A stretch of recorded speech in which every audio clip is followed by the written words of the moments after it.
Welcome to Life Talk. Life Talk is a podcast dedicated to providing fresh, relevant, timely, and reliable perspectives on effectively living out our lives. This 6-part series is entitled Perspectives for an Election Year. We are a nation that is embroiled in a time where long-held values have been called into question, and long-standing principles that have afforded us an abiding stability are under attack.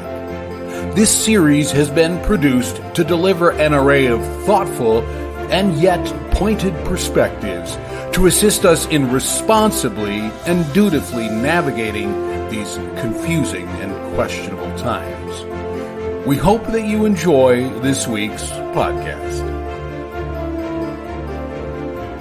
I am only one. That's all I am. I am only one, and I will always be only one. I was born as one. I will live as one, and on the day of my death, I will die as one.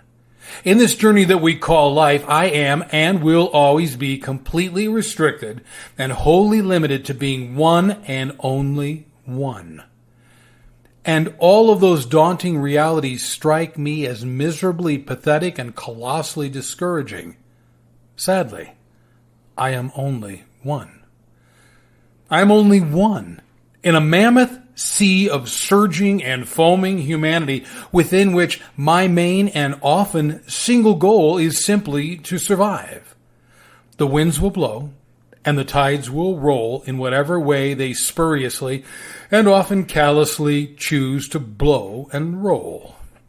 And whatever choice they make will dictate the ways that I will go, because I'm far too small to swim against them, and far too weak to even dare chart a different course from theirs.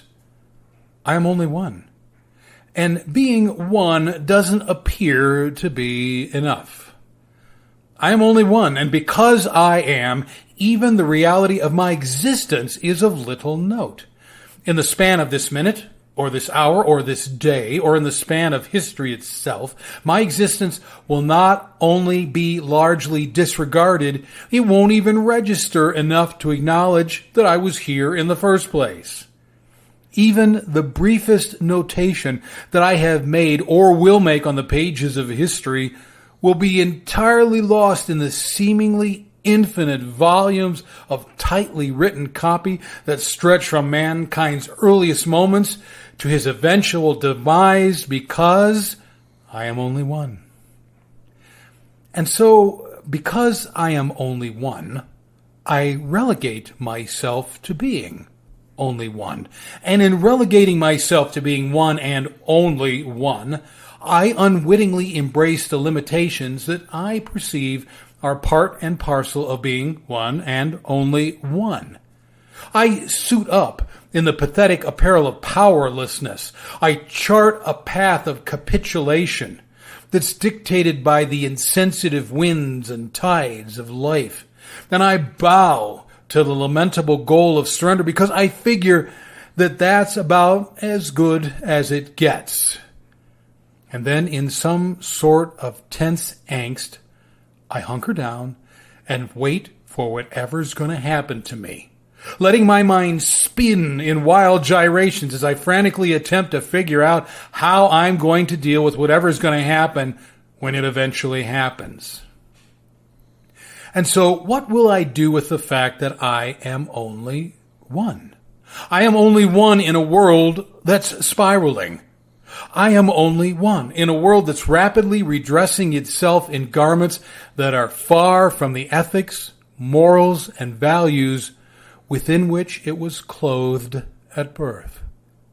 I am only one in a culture that's lost its moorings and is finding itself on a dangerously churning sea that the culture has cleverly labeled progressive thinking, or cutting edge, or liberal thinking, in order to avoid the implications of living on such perilous seas. I am only one in a world driven by the insatiable gluttony of selfishness, rather than the spirited nourishment that comes from selfless living and self-effacing choices. I am only one in all of that. But I am one. And that is infinitely better than being none. I am one which puts me on equal footing with everyone else. Every single person in human history who impacted history in ways either large or small faced the same exact dilemma that I am faced with. They were one, and no more than one. I am only one. But I do not stand as empty or hollow or void. Quite the opposite. This one that I am comes tightly packaged with innumerable gifts, talents, and abilities that stand at the ready.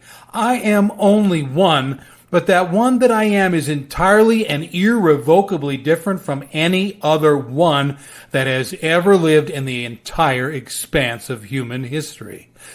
I am only one, but I have inspiring dreams and vitally rich visions for life that are unlike those held by anyone else. I am only one, but I have unbridled access to every other one around me. Oh yes, I am only one, but I am one. I am unbelievably privileged to be one, particularly the one that I am. I don't think I'd really want it any other way. But I only get one shot at being one. I get this one single sole opportunity to take this one that I am and use it to make a difference in all the other ones around me. I have the privilege of impacting the ones around me who will in turn impact other ones who will in turn impact yet other ones, and on it goes. I can be one person who impacts the world one person at a time, and in doing so, I can potentially impact all the other ones in all of the world. That's not a bad deal. So I'd be wise to take advantage of this one and only one shot I get at this. It might be wise to consider that I am only one, yet I live in a world of ones. That means that I am uniquely suited to impact other ones like me. I am what they are. They are what I am. We are all the same. And because that's the case, I have the unique advantage of speaking into their lives because I'm living out their lives and they're living out mine. Our existence is shared. Our experiences are similar. Our joys are pretty much the same, and our pain is familiar to all of us. We walk through the same life with the same experiences and the same challenges. As one and only one person, I am perfectly suited to speak directly into the lives of all the other ones around me. So, why don't I? Well, we have fears of being one. The first fear is the fear of not being enough. I think that we fear that being one is not being enough. Being one is too often seen as being inadequate. The world out there is not some massive mass of people. It is a collection of individuals. By and large, those individuals experience life pretty much the way that I do. The world is a collection of ones. It's a collection of people that are each one individual, just like we are one person. While being one makes us perfectly suited to impact all the other ones around us, we fear that being one is not enough. We fear that we can't be loud enough. I think that we fear that our single voice is not loud enough. We don't have the volume to be heard over the ruckus, roar, and interminable noise in our world. We can't possibly scream loud enough or long enough to be heard in the ruckus and racket that defines the world around us. So our voices are drowned out. Yet we need to remember that we're not speaking to the world around us. we're speaking to the ones around us. And because that's the case, we're plenty loud enough. We also have the fear of being rejected. I think that maybe our greatest fear is that we will be heard, and that in being heard, we'll be rejected or discounted or blown off. It seems that our single biggest fear is rejection. What if we're heard? And in the hearing, we're labeled as stupid, naive, or ignorant. What if we're heard, and then we're slapped with accusations of being politically incorrect, culturally ill-informed, or being something of a faith-based moron? What if we take a stand? What if we refuse to compromise? What if we speak against the toxicity that's seeping into the lives around us?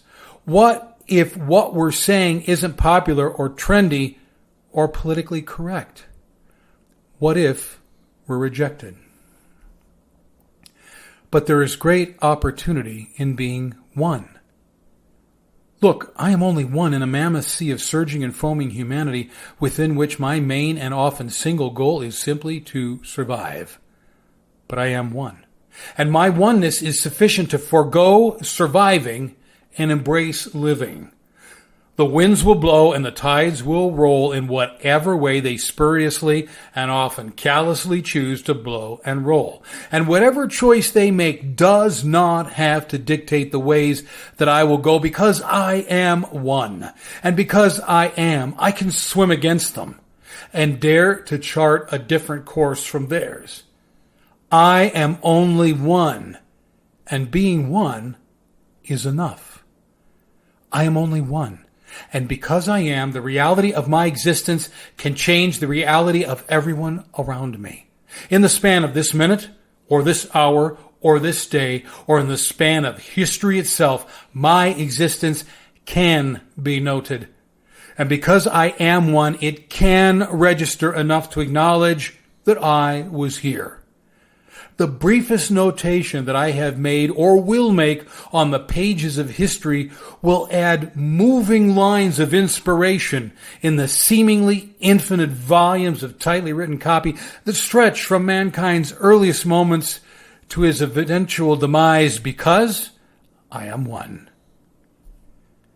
You have one chance at being one. You've been granted one life to touch the other ones around you. Being one is being enough. Life is about being intentional about being the best one that you can be, and intentionally touching all the other ones around you in a manner that transforms them one at a time. In transforming the ones in our world, we will eventually transform our world. So go be the one that you are. Step up in a world that's spiraling, confront a culture that has redressed itself, and seize the tattered lines of a nation that has lost its mooring. Be the one that you were designed to be, and change the world by being that one. Thanks for being with us today. It's our hope that this podcast series has given you effective thoughts and meaningful perspectives to navigate the confusion that is the hallmark of our times. Here at Life Talk, we also produce a variety of other podcasts that address timely, relevant, and deep-seated issues in our lives, our communities, our nation, and our world. You can also discover an array of additional resources on our website at www.craiglpc.com.